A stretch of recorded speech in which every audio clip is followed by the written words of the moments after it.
श्री राम जय जय राम। श्री राम जय जय राम। श्री राम जय जय राम। सच्चिदानंद भगवान की, सनातन धर्म की। जब मैं मंच में बोलने बैठता हूँ तो बहुत विषय सामने आते हैं। फिर मैं अपने प्रवचनों की त्रुटि बाद में सोचता हूँ कि मनुष्य को केवल शरीर रहते मुक्ति ही नहीं चाहिए, कुछ शरीर की आवश्यकताएं भी हैं।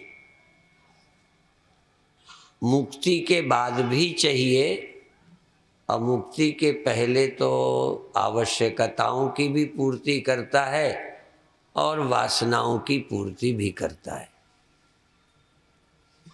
मुक्त होने पर भी जिसका त्याग नहीं कर सकता वो है शरीर की आवश्यकताएं। परम ज्ञान को उपलब्ध साक्षात परमात्मा स्वरूप, परमात्मा में निष्ठा रखने वाले, लीन रहने वाले, रस लेने वाले भी शरीर को रोटी, कपड़ा, रहने को झोपड़ी, न महल सही झोपड़ी। इसलिए साधुओं के रहने के जगह को कुटिया बोलते हैं। हो चाहे महल, क्योंकि साधु को कुटिया ही काफी है। और महल भी लोगों के लिए होते होंगे, साधु को तो बैठने की जगह है, इसलिए कुटिया ही कहते हैं। हरिद्वार में एक 300 कमरों का आश्रम, उसको बोलते हैं कमलदास की कुटिया। 300 कमरों का आश्रम, नाम है कमलदास की कुटिया। अब कमलदास जी थोड़ा रहते होंगे, रहते तो लोग होंगे। साधु को तो कुटिया ही चाहिए और साधु को टिक्कड़। ये बैरागी लोग कहते हैं आग में टिक्कड़ बना के खाते हैं, अर्थात रोटी सेक ली, नमक से खा ली, किसी चीज से खा ली, टिक्कड़। और भी संतों ने कहा रूखा सूखा खाए के ठंडा पानी पियो, देख पराई चूपड़ी मत ललचाओ जीव। यह जीभ पता नहीं, जीभ ललचाती कि मन मुझे नहीं पता। और झोपड़ी में रहने को मिल जाए, सर्दी गर्मी से बचने की व्यवस्था हो जाए तो किसी का महल देख के जलो नहीं। ये जलने की राजनीति कलयुग में ज्यादा आ गई है। राजनैतिक लोगों ने जलना ही सिखाया है, खुद जलो, औरों को जलना सिखाओ। संत कहते थे न जलो न जलाओ। तुम रहो भी ऐसे साधारण कि लोग जले नहीं, देख के भी जलते हैं ना लोग। ऐसे रहो, सादे रहो। पहले अमीर लोग भी ऐसे कपड़े में रहते थे, ऐसा मकान रखे थे। हमारे गांव में जो एक बनिए थे, उनके कपड़े, उनका घर बहुत साधारण था, अंदर चाहे कुछ भी। पहले खजाना अंदर होता था, किसी को जलन नहीं होती थी। आज खजाना दिखता है, चाहे भीतर चूहों को खाना ना मिले। घर में भूंजी भांग नहीं, घर चूहा डंडे पेल रहे। ऐसा बनाएंगे ठाठ कि लोग देख के जलेंगे। साधु ऐसे रहता है कि लोग जलें नहीं। साधु भी नहीं जलता किसी को देखकर। हम तो अमीर लोगों को देख के खुश होते हैं 2 कारणों से, कि यहीं से कुछ मिलेगा। हम बड़ों से क्या जलेंगे, क्योंकि उनसे तो हमारी भी दुकान चले। अभी सूचना सुन रहे थे ना कमरिया शुक्ल विद्यालय की, तो यहीं के अमीर चलाते हैं। वैसे तो एक समय था कि गरीब भी अमीर से नहीं जलता था, क्योंकि अमीर का धन गरीबों के लिए था, तब जलते नहीं थे। और इसीलिए संतों का दोहा है, किसी राजनीतिक का नहीं, कि बड़ा हुआ तो क्या हुआ, जैसे पेड़ खजूर, पंथी को छाया नहीं, राहगीर को बैठे तो छाया ही नहीं। बरगद के नीचे है, वो बड़ा है, हजारों को छाया देता है। कई पेड़ के नीचे जून की दोपहरी में भी राहत मिलती है। जिनको एयर कंडीशन नहीं है उनके लिए बड़ का पेड़ एयर कंडीशन।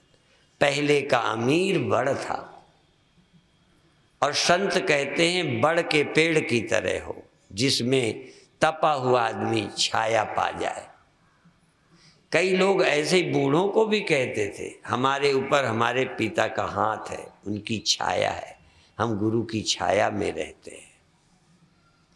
आज बड़ों की छाया बच्चों को पसंद नहीं है, कहते बड़ों के पास हम पनपेंगे नहीं। अब ये है कि बड़े पेड़ के पास बढ़ के नहीं, बड़े के, बड़े पेड़ के पास छोटा पेड़ पनपता नहीं कहते। तो बड़ा हुआ तो क्या हुआ, जैसे पेड़ खजूर, पंथी को छाया नहीं, फल लागे अति दूर।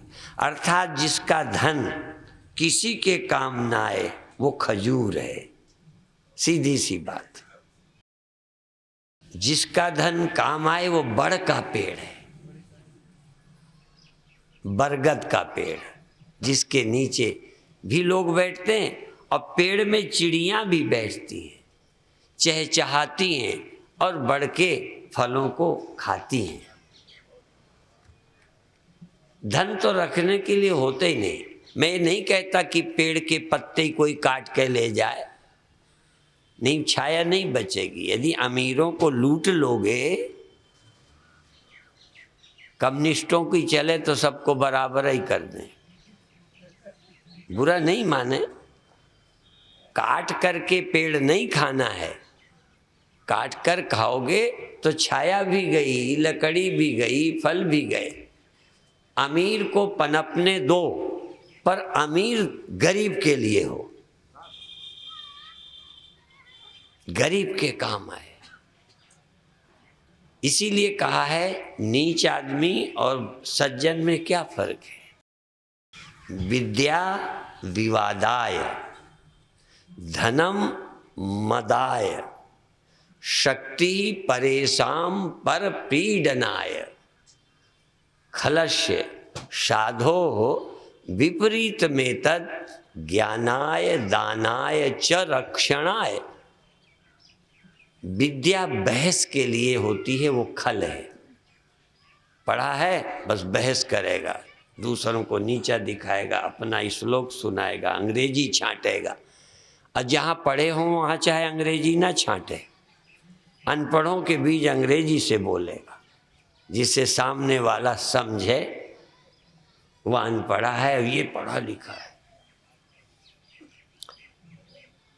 खलस्य, खल की विद्या बहस के लिए, दूसरे को नीचा दिखाने के लिए। धनम मदाय, धन अहंकारी बनाता है, मदमस्त करता है, गरीबों का दिल जलाता है, रोब दिखाता है धन के बल पर। उसी के धन से जलेंगे लोग। जो देता होगा वो तो कहेंगे हे भगवान इनको और दे। जैसे साधु मनाते हैं कि डालमिया का, शीतल जी का धंधा खूब चले। एक उदाहरण है, माने जो भी देते हैं और जो देते हैं उनका नुकसान हो जाए तो साधु को भी दर्द होता है कि कहाँ से देंगे ये, गौशाला कहाँ से चलेगी, स्कूल कहाँ से चलेंगे, हॉस्पिटल कहाँ से चलेंगे, कोई धनी ही तो चलाता है। साधु की दुकानें तो है ही नहीं, साधु की दुकानें धनी लोग हैं। और चाहे वो साधु के माध्यम से जाए, देखो चाहे शीतल दें, चाहे डालमिया दें, चाहे कोई और दे, और शायद गरीब को नजर नहीं आता होगा। ध्यान रखना, साधु बादल होते हैं, खेतों को नहीं पता कि पानी सागर से आया है। खेतों को तो बादल ही दिखे होंगे, गरीबों को साधु दिखे होंगे, हॉस्पिटल वालों को साधु दिखा होगा, स्कूल वालों को साधु स्वामी परमानंद स्कूल चलाते दिखे होंगे बादल की तरह। पर सच बताऊं, ठीक है बादल का भी एहसान उन्हें मानना चाहिए, पर सच ये है कि साधु तो बादल है, कहीं सागर से लेकर वर्षा की है, अमीर सागर है। सीधा वहां नहीं पहुंचता सागर, डायरेक्ट सागर पहुंचता नहीं, और डायरेक्ट देने लग जाए तो ठीक भी नहीं है, सागर खारा भी होता है। साधु घूमता रहता है, साधु को सब गरीब दिखते हैं, पिछड़ा क्षेत्र दिखता है। अब देखो हमें बहराइच नहीं दिखा, खमरिया शुक्ल दिखा।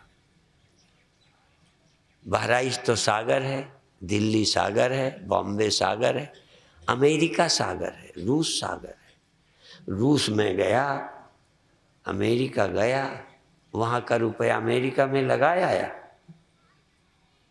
सागर का पानी सागर में उड़े लेने का है। बादल बन जाएं, अब सागर ही में बरस जाएं। सागर से मानसून बनकर सागर में बरस जाए, क्या फायदा। तो अमीरों का धन अमीरों को ही खर्च कर दे।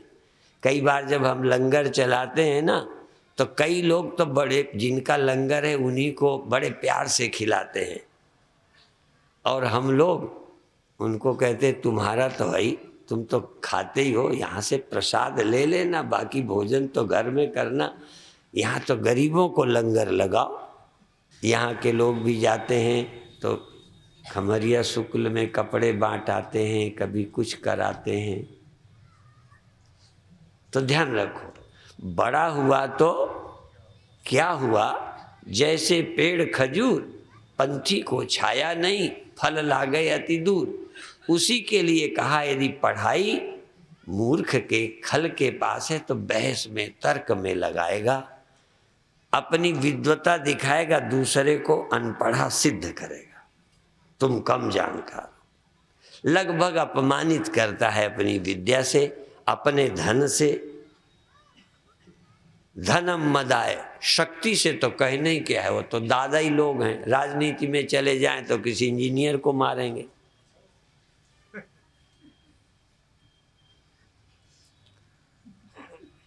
लड़कियों से बलात्कार करेंगे, गुंडागर्दी करेंगे।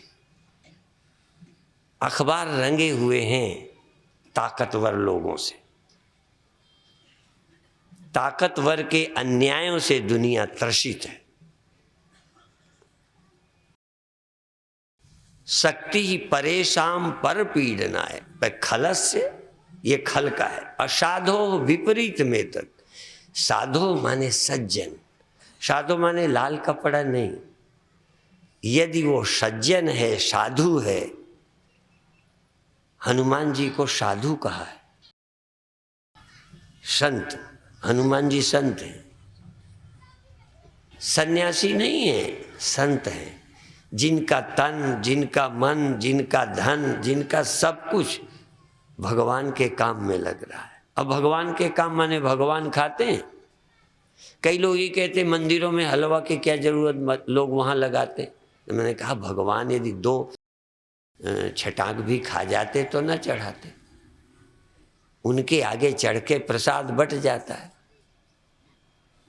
तो जो भगवान के भक्त हैं वो भगवान की सेवा करते नजर आते हैं, उनका हृदय भगवान की करता है, पर सेवा तो आम की ही होती है। हनुमान जी राष्ट्र की ही तो सेवा कर रहे हैं।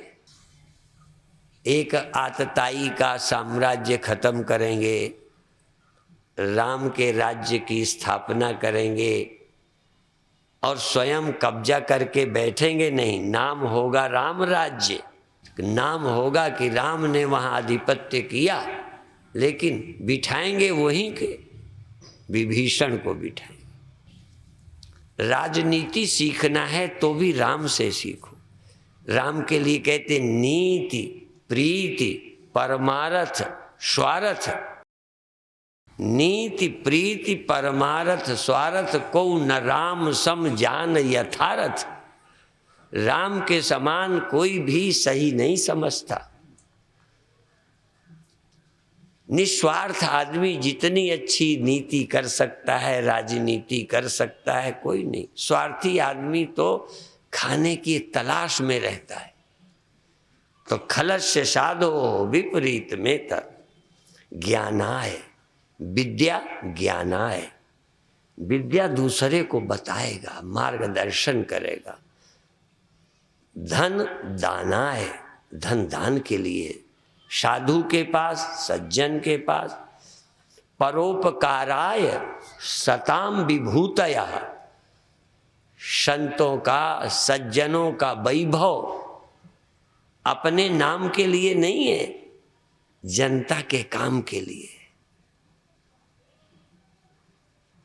ज्ञानाय दानाय और शक्ति च रक्षणाय, ताकत दूसरे की रक्षा के लिए।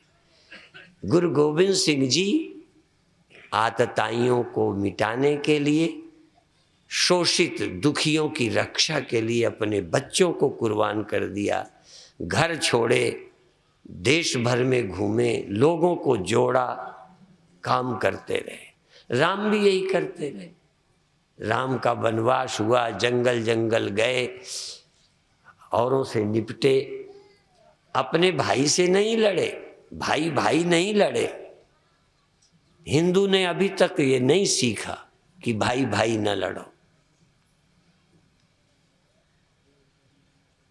ये भाई भाई लड़ता है।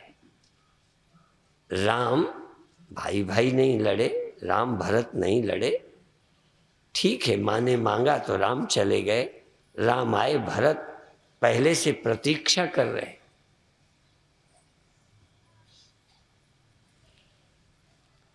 उनके लिए ये गद्दियां खेल हैं, खेल। जैसे मैं अपनी कहानी बताऊं, सच्ची कहानी, झूठी नहीं, पर बहुत छोटे की है। दीपावली का दिन होता, दीपावली को जुआ खेल के लोग भाग्य आजमाते। अब तो भाग्य नहीं आजमाते, या तो बर्बाद हो जाते। तो हम 3 भाई थे, हमको भी पिताजी पैसे देते, 5-5 रुपए या 2-2 रुपए या 1-1 रुपए के सिक्के, क्योंकि उस समय कहाँ बहुत था, हम जब छोटे थे। जितना आज गरीब आदमी है उतना तब अमीर नहीं था। तो हमें जुआ खेलने को पैसे मिलते, लेकिन बाहर जाने की इजाजत नहीं थी। आपस में खेलो। तीनों भाइयों को बराबर पैसे देते, जुआ खिलाते कि देखो कौन जीता है। तो हम तो जुआ में हार जाते थे, यानी छोटे थे इसलिए, या हमारा भाग्य खोटा था, तो जुआ में तो हम हार गए। तो हमारा मुंह लटक जाता। हम बच्चे थे, हमसे बीच वाला थोड़ा बड़ा, उससे बड़ा समझदार हो गया था। तो जब वो जीत जाते तब फिर हमें दे देते। समझ में आई बात? तो राम को राज्य दे देना या भरत को राम का राज्य वापस कर देना, उनके लिए तो हमारे बच्चों जैसा मामला था। कि हम हार गए। हमारे बड़े भाई को लगा घर का पैसा घर में क्या फर्क पड़ता है, मेरा चेहरा उदास, उन्होंने मुझे दे दिया, हम खुश हो गए। तो जो बड़ा भाई समाज का है, अग्रज, जो समाज का बड़ा भाई है, इसका सब कुछ तो छोटे भाई का है।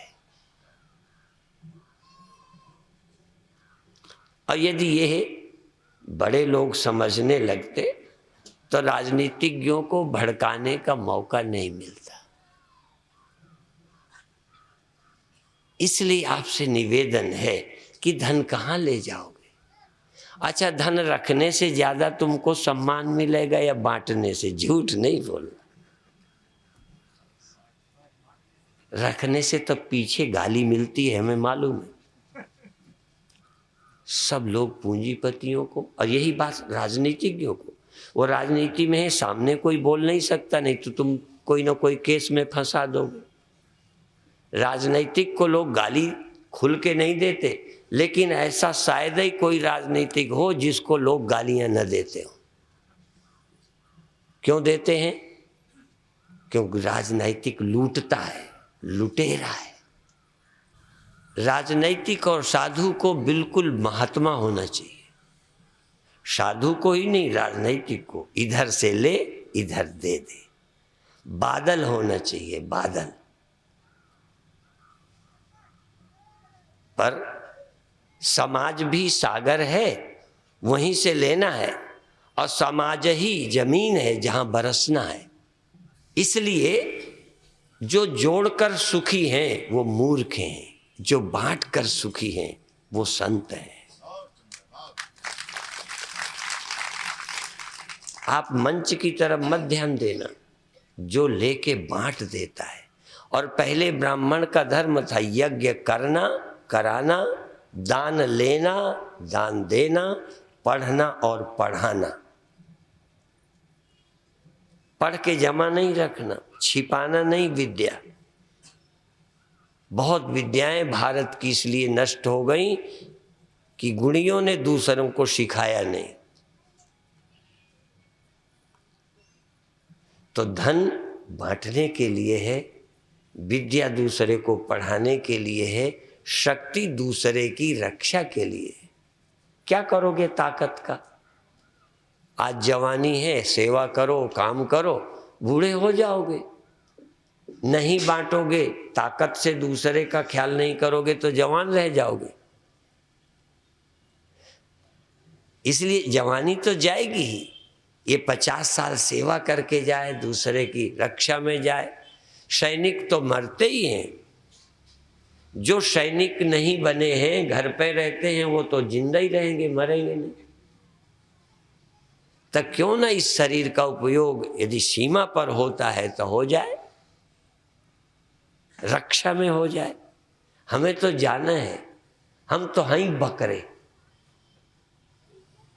हाँ, डरो मत, हम तो बकरे ही बनाए गए हैं, किसी न दिन सेवा में आना ही आना है। ऐसे मर जाएं या किसी के काम आ जाए तो हमारी शक्ति, हमारी संपत्ति, हमारी बुद्धि किसी के काम आए।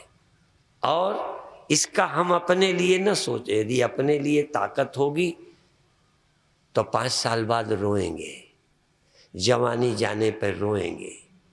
हमने अपने लिए थी ही नहीं। भरत यदि अहंकार बस पद में रहना होता तो 14 साल बाद तकलीफ होती। वो तो साधु की तरह संभाले रहे, आए तो दे दिया। एक समय किसी सरकार का 6-6 महीने का समझौता हुआ था, तो 6 महीने अपन ने कर लिया, जब उनका नंबर आया तो झूठ दिया। भरत ऐसे बेईमान नहीं है। कई लोग अपने वचन पर ही कायम नहीं रहते। हमारे यहाँ शादी जीवन भर के लिए होती है। शादी के बाद छोड़ने का अधिकार नहीं, सन्यास का तो है, छोड़ने का नहीं। छोड़ने में, सन्यास में, तलाक का नहीं, सन्यास का हक है। जिसकी बाह पकड़ी उसे छोड़ दो। जिन बच्चों को पैदा किया है अनाथ कर दो, इसलिए कि मैं दूसरी शादी करनी। कई माताएं अपने बच्चे छोड़कर नया पति बना लेती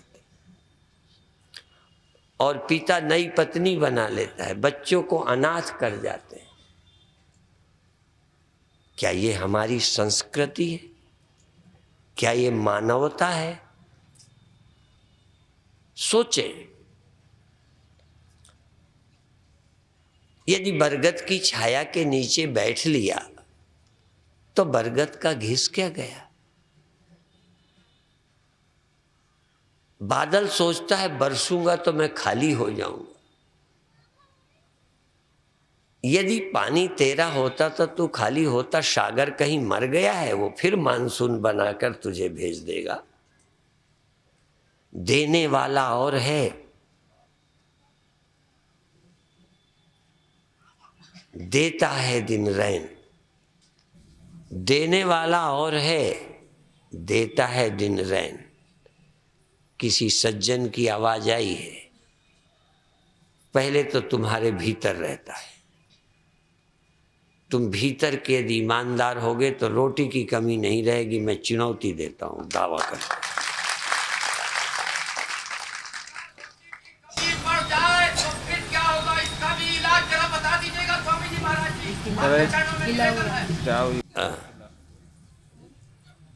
वो कोई बात नहीं है। अब उत्तर तो इस बहाने आ जाएंगे। पूछने वाला सनकी हो तो क्या है, इससे घबराना थोड़ा चाहिए। क्यों घबराएं? हम तो आपको ऐसा बनाना चाहते हैं कि किसी परिस्थिति से न घबराओ। तो ये वैसे तो भगवान तुम्हारे भीतर रहता है ना, और हम लोग मानते हैं भगवान जो दूसरा है ना सामने, उसके भीतर भी रहता है। वो तुम्हारी सहायता उसके द्वारा भी करेगा, पर तुम पात्र हो जाओ। इब्राहिम लिंकन शायद सुअर को कचड़े में पड़ा था, सुअर, तो उसको नाली से कीचड़ से निकाला और कपड़े भी ठीक नहीं किए, गंदे हो गए थे। वैसे ही संसद में, लोकसभा में चले गए। लोगों ने कहा हमारा मालिक बादशाह राष्ट्रपति इब्राहिम लिंकन बड़ा दयालु है। तो उन्होंने कहा नहीं, मैंने तो अपना इलाज किया है। मैं दुखी हो गया देखकर, मुझे राहत मिली। लोग दूसरे की राहत को करते दिखाई पड़ते हैं। तुम ये समझ सको, हम जब भजन करते हैं तो भगवान को राहत पहुंचाते हैं क्या? हम भजन करते हैं अपनी राहत के लिए। तुम दान भी उस दिन करो कि तुम अपना दर्द कम कर सको। एक जगह सच्ची घटना है, जब बांदा में बाढ़ आ गई और बहुत घर मकान डूब गए, आधे पेड़ों तक पानी गया, तो हम अमृतसर से, अंबाला से, दिल्ली से बहुत कंबल कपड़े लेकर बांटने गए। कुछ पुराने, कुछ नए, कुछ नकद लेके बांटने गए। तो विवेक विहार में एक बधवा परिवार, उनके घर से हमने कपड़े लिए। तो हाथ जोड़ करके कहा कि आपने बहुत हम पर कृपा की है। हम इस बाढ़ के सामान था, कभी दीपावली को सफाई के लिए यहाँ से वहाँ धरते थे, कभी नवरात्रि में वहाँ से वहाँ धरते थे, साफ करते थे।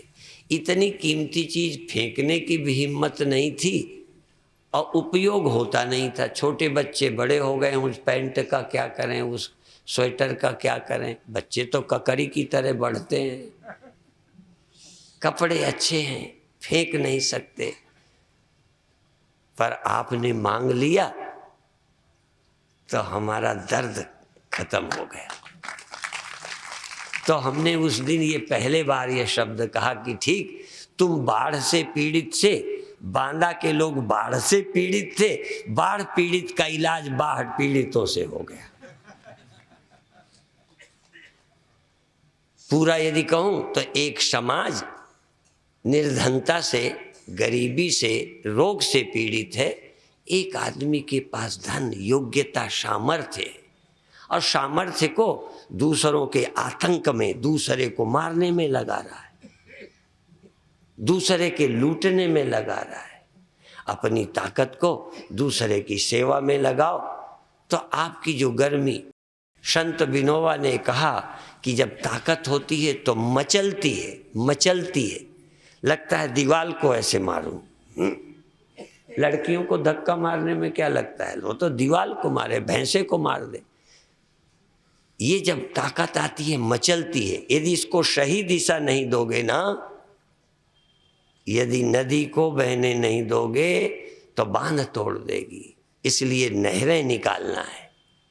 ध्यान रखो, ताकत मचलती है तो कोई कहीं ना कहीं ताकत लगाएगा। किसी को विज्ञान आ गए, वो पतंगे होते हैं ना, बरसात में जब पंख आ जाते हैं तो क्या होता है जानते हो?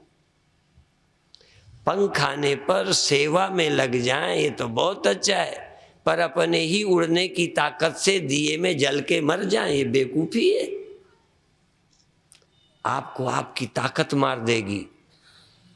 एक किसी मुस्लिम लेखक ने लिखा है, उसका लेख मैंने पढ़ा, शायद पत्रिका में भी हमारी आ गया होगा। एक मुस्लिम ने लिखा है कि यदि आतंकवाद को मुसलमान खत्म नहीं करेगा तो आतंकवाद मुस्लिमों को खत्म कर देगा।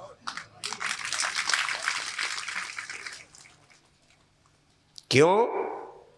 ये पंख यदि सदुपयोग नहीं करोगे तो अपनी वासना में दिए में जल के मर जाओगे। अपनी ताकत तुम्हें मार देगी, अपना धन तुम्हें मार देगा, डुबो देगा। इसलिए लोग कहते हैं पानी बाढ़ है नाव में, पानी बाढ़ है नाव में, घर में बाढ़ है दाम, दोनों हाथ उलीचिए यही सयानो काम। ताकत को भी अच्छी जगह लगा दो, धन को अच्छी जगह लगा दो, समय को अच्छी जगह लगा दो। मैं तो इन मंच वालों तक को कहता हूं कि जिनके पास समय अधिक है एक दूसरे की निंदा में लगाते हैं, एक दूसरे की फालतू बातों में लगाते हैं। जिनके पास समय किसी अच्छे काम में लगेगा, निंदा चुगली का समय ही नहीं है। इसीलिए खाली मन शैतान का निवास, खाली घर, खाली मन शैतान रहेगा। इस मन को अच्छे काम में लगाओ, नहीं बुरा काम करेगा। यदि घर में पानी के निकलने के लिए नापदान नहीं बनाओ नहीं तो वर्षा के पानी से पानी घर भर जाएगा, घर गिर जाएगा। इसलिए अपनी शक्ति को सही दिशा दो, अपनी संपत्ति को सही दिशा दो, अपनी बुद्धि को भी सही दिशा दो। इसलिए आवश्यकता है। क्या पढ़ते हो सुबह से शाम तक? गंदी किताबें। कहीं तो कुछ तो करोगे। हमारे गुरुदेव तो अखबार भी पढ़ने को मना करते थे, मैं तो नहीं माना, पढ़ लेता हूं, क्योंकि गुरुदेव के समय पर इतनी समस्याएं नहीं थी देश की, रोज जटिल हो रही हैं, इसलिए पढ़ लेता हूं। पर जितने पुराने साधु हैं सबका कहना यही था कि अखबार मत पढ़ो। किसी ने अपने दिमाग का कचरा अखबार में डाला है और तुम अखबार से कचरा अपने दिमाग में डाल लोगे। अपनी सनक, अपनी भड़ास लोग अखबार में डालते रहते और हम पढ़ पढ़ के बिगड़ते हैं। और ये कामुक लोगों ने, व्यापारियों ने अपने व्यापार के लिए ऐसे भोड़े चित्र, भोड़े प्रदर्शन अपने धंधे के लिए, अपनी चड्डियाँ बेचने के लिए, अपनी बनियाइनें बेचने के लिए, अपनी साड़ियाँ बेचने के लिए पहना कर खड़ी करते हैं। फिर उसमें क्या माने खरीदो, उद्देश्य वो। इसलिए ये जीविका उपार्जन के लिए सरकार की छूट बड़ी महंगी है। सरकार ने कहा रोजी रोटी के लिए आप कुछ कर सकते हो, माने बेढंगे चित्र दिखाकर अपनी चड्डी बेचोगे, ऐसे नहीं बिकती गधे कहीं के। और देश की सरकारें छूट देती हैं। मैं ये कहना चाहता हूं कि धंधा और साधारण तरीके से नहीं चलता। ये टी सीरीज वाले भी तो बेचते हैं, ये संतों के प्रवचन। सर्वोदय वाले भी तो पुस्तकें बेचते हैं, पर समाज की प्रेरक पुस्तकें। कई गायक भी तो कई लोग अपने गले से अच्छे गाने गाते हैं, जिनको पढ़कर बेटे बेटियां भगवान के भक्त बनते हैं। और एक वो भी है कि मार दिया जाए कि छोड़ दिया जाए। समाज को क्या देना चाहते हो? इसलिए आप अपनी बुद्धि का, शक्ति का, संपत्ति का सदुपयोग करो। सदुपयोग करो, उपभोग नहीं। आप जानते हो भारत एक ऐसा देश है, यूं तो विश्व में भी है ये कल्चर, भ्रष्ट तो हुआ है समाज। अपनी बेटी बाप अपने घर नहीं रखता। दी हुई गाय का दूध दानदाता नहीं पीता।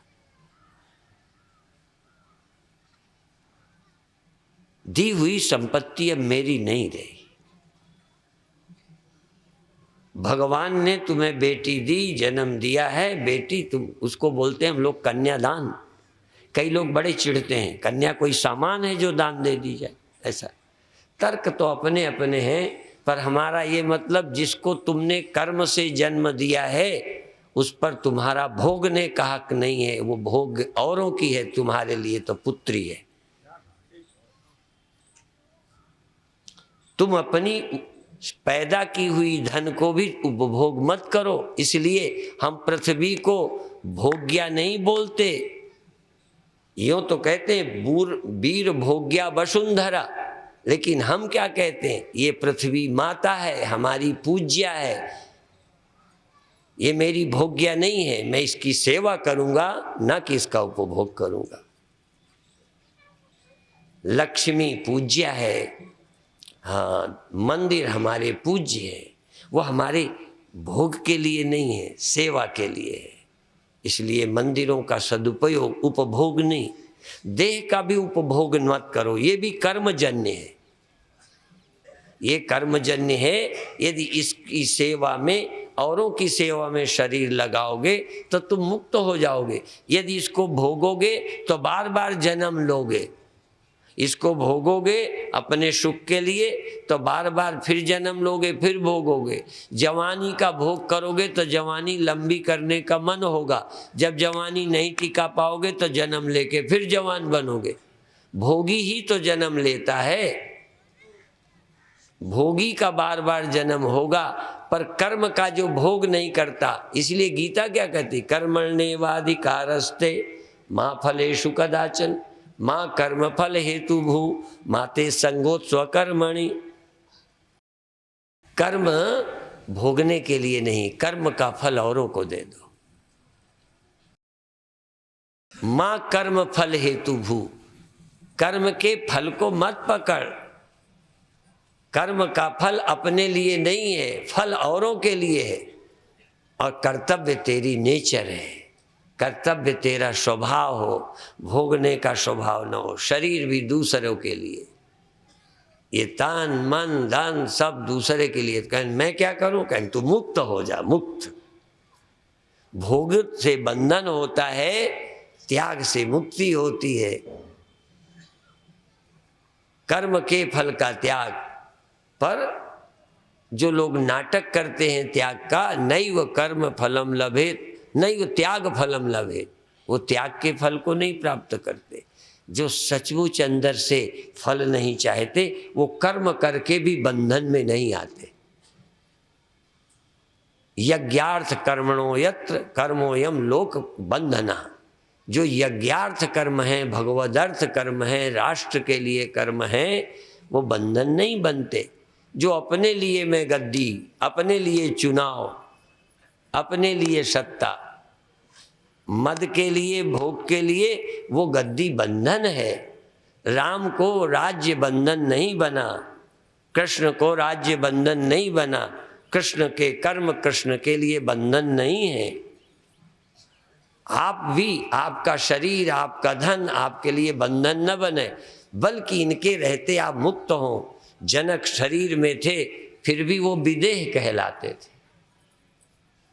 शरीर छोड़कर तो सब कहेंगे देह छोड़ दिया। शरीर रहते यदि दुनिया में किसी का नाम विदेह पड़ा है तो वह है जनक। देह में रह के विदेह। हाँ, और भरत राज्य करते हुए भी भरत ही होए न राजमद। भरत को राजमद नहीं होता। और ज्ञानियों के लिए भी ऐसे ही है कि विधि हरि हर पद पाए। यदि ज्ञानियों को ब्रह्मा बनने का मौका, विष्णु बनने का हो, तब भी इन्हें क्या है, इन्हें तो सब नश्वर लगता है, कुछ रहने वाला नहीं है। इंद्र को कभी कभी हो जाता है कि दूसरा भजन करता है, तप करता है, हाँ, दूसरी पार्टी सेवा करने लग जाए तो सत्ता वाले परेशान होते हैं कि अगले बार ये इतना काम करेगा तो हमारी गद्दी छीन ले। इंद्र को जो भी ब्रह्मनिष्ठ नहीं है, जो भी आत्मरत नहीं है, आत्मानंद में नहीं है, विषयानंद, पदानंद, शरीरानंद लेंगे, वो मुक्त नहीं है और उनको दूसरे से जलन होने लगती है। ज्ञानी का लक्षण किया है ततो न विजुगुप्सते यस्तु सर्वाणि भूतानि आत्मन्येवानुपश्यति सर्वभूतेषु चात्मानं ततो न विजुगुप्सते। जो सब में अपनी आत्मा को, सबको अपनी आत्मा में देखता है, वह फिर ईर्ष्या नहीं करता, जलता नहीं है। तो मैं कहना तो ये था कि राम का राज्य लेना और जाना, वनवास होना खेल है। जैसे कोई मंच में राम बने, कोई भरत बने, कोई वनवास जावे, रावण से युद्ध होवे, रामलीला में, मंच में। अब मंच वाले तो खेलते हैं, पर तुम तो अब खेलते हो, राम उस समय खेलते रहे, उनका तो खेल था ये। इसीलिए हाँ, भगवान के चरित्रों को कहते हैं लीला है। कई बार संतों को भी कह देते हैं तो उनकी लीला है। अर्थात जो आत्मरत हैं, जो विषय रत नहीं हैं, पदों में बंधे नहीं हैं, उनका जीवन लीला है। और ना हो तो बार बार पढ़ो, बार बार सुनो। यदि उनकी कथाएं सुनकर राजा बनने का मन होने लगता है, एक नेता का संग करो तो टिकटार्थी बन जाओगे। हाँ, हरी लाल बत्ती की मांग पैदा हो जाएगी। उसने के लिए तुम्हें धर्म बेचना पड़े तो बेच दोगे। हाँ, हम देखा है कितने लोगों ने बेचा धर्म सिर्फ इतने के लिए, जानते हो। पर यदि आपके अंदर नहीं है तो क्यों बिकोगे? बिकाऊ नहीं होना चाहिए, बिकाऊ माल। इससे तो दान दे दो, बिकते क्यों हो? इसलिए हम छोटी छोटी चीजों में धर्म छोड़ देते हैं। अपनी क्या होगा, थोड़ा सा सुख, थोड़े सुख के लिए, थोड़े लाभ के लिए, थोड़े पद के लिए नहीं कह सकते। इतने दिन बिना पद के रहे हो तो जिंदगी नहीं चली, आगे बिना पद के रह जाओगे तो जिंदगी नहीं चल जाएगी। तुम अपने जीवन को क्यों बांधते हो वस्तुओं में, पदों में? गुजारा होगा और फिर जो कुछ भी है, देखो कुछ भी, शरीर से लगाकर यहाँ तक जागृत, स्वप्न, सुषुप्ति अवस्थाओं तक जो कुछ है सब बदल जाने वाला, छूट जाने वाला।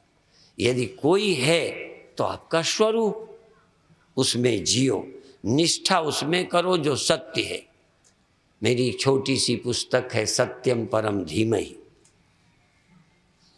एक है ब्रह्म ज्ञान का अधिकारी कौन, और एक है सत्य अजन्म। सत्य अजन्म, सब जन्मा, सब जन्मा, देवता जन्मे, हम जन्मे, तुम जन्मे, सब जन्मा, एक है अजन्मा। सत्य अजन्मा है और अजन्मा सब जगह है। जहाँ जहाँ जन्म है वहाँ वहाँ अजन्मा रहता है। बिना अजन्मा के जन्म हो नहीं सकता, पर सत्य का कभी जन्म नहीं होता और हर जन्मा में अजन्मा रहता है। कोई चाहे तो ढूंढ ले। कोई जन्म, कोई सृष्टि का एक कण नहीं है जिसमें परमेश्वर न हो, सत्य न हो, ब्रह्म न हो। पर हमें सृष्टि नजर आती है, सत्य नजर नहीं आता। शरीर मिला, आत्मा परमात्मा गायब है। मन मिला, स्वप्न मिला, जागृत मिला, साक्षी गायब है। जिसके बिना कुछ संभव नहीं है वह मिल नहीं रहा, उसका मिलना लगभग असंभव सा हो गया। ढूंढे ढूंढे हार गए। पानी में मीन प्यासी है, पानी में मोहि सुन सुन आवे हांसी है, पानी में मीन प्यासी है। इसलिए इस आत्मा का अनुसंधान करना, चिंतन करना, खोजना, इसके लिए एक अवसर है और इसको वो जल्दी खोज लेंगे जो अपने कर्तव्य का, वर्णाश्रम धर्म का, या जो पदों में है, मिनिस्टर हैं, विधायक हैं, सांसद हैं, प्रधान हैं, मुखिया हैं और नगर पालिका, जो जहाँ है कर्तव्य का पालन करता है, उस पद का उपभोग नहीं करता है, उसका चित्त शुद्ध होगा और चित्त शुद्ध व्यक्ति को ब्रह्म ज्ञान होगा और ब्रह्मज्ञानी मुक्त हो जाएगा। सीधा सा है, जो जहाँ है ईमानदार रहकर मुक्ति की ओर बढ़ सकता है और बेईमान रहेगा तो पची पची मरे कुटुंब हित। हाँ, चाहे कुर्सी में बैठ जाए, मरे काहे के लिए? अपने लिए, अपने नाम के लिए, अपने परिवार के लिए।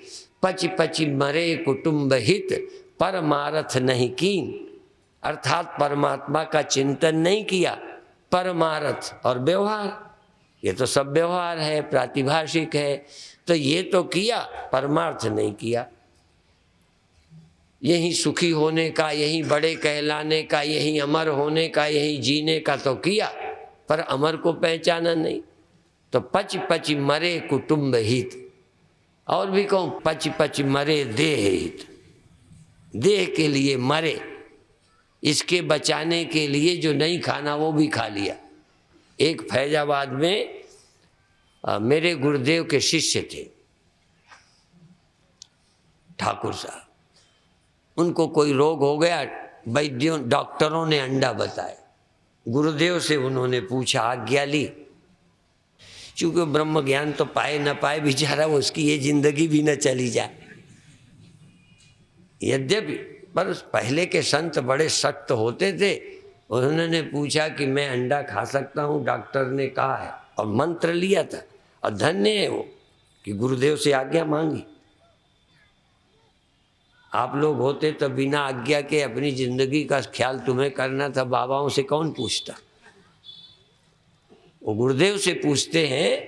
तो गुरुदेव ने कहा, अच्छा ये बताओ, डॉक्टरों ने कहा अंडा खाओगे तो अभी ना मरोगे कि मरोगे नहीं, ये बता दो। कहें मरेंगे तो फिर कहते हैं मरेंगे तो धर्म छोड़ के अंडा खा के कहे मरे, धर्म के रहते ऐसे कहे ना मर जाए। या तो कह देता नहीं मरोगे। इसलिए मैं कहता हूं कि पाप करके 4 दिन बाद गद्दियों से उतर जाओगे, अपनी मान्यताएं बेचकर, कल्चर बेचकर, संस्कृति बेचकर, धर्म बेच करके 5 साल के लिए मरे जा रहे हो। पीछे बिना कुर्सी के नहीं रहोगे तो पहले ही कह दो कि कुर्सी मिले चाहे न मिले, धर्म हमारे साथ है, सत्य हमारे साथ है, ईश्वर हमारे साथ है। हमें नहीं चाहिए गद्दियाँ, हमें देश की कल्चर संस्कृति चाहिए, धर्म चाहिए। हमें 5 साल का धनी बनने का, लूटने का शौक नहीं है। अभी इतना ही कहकर समाप्त करते हैं, बाकी चर्चा फिर करेंगे। ओम शांति शांति शांति।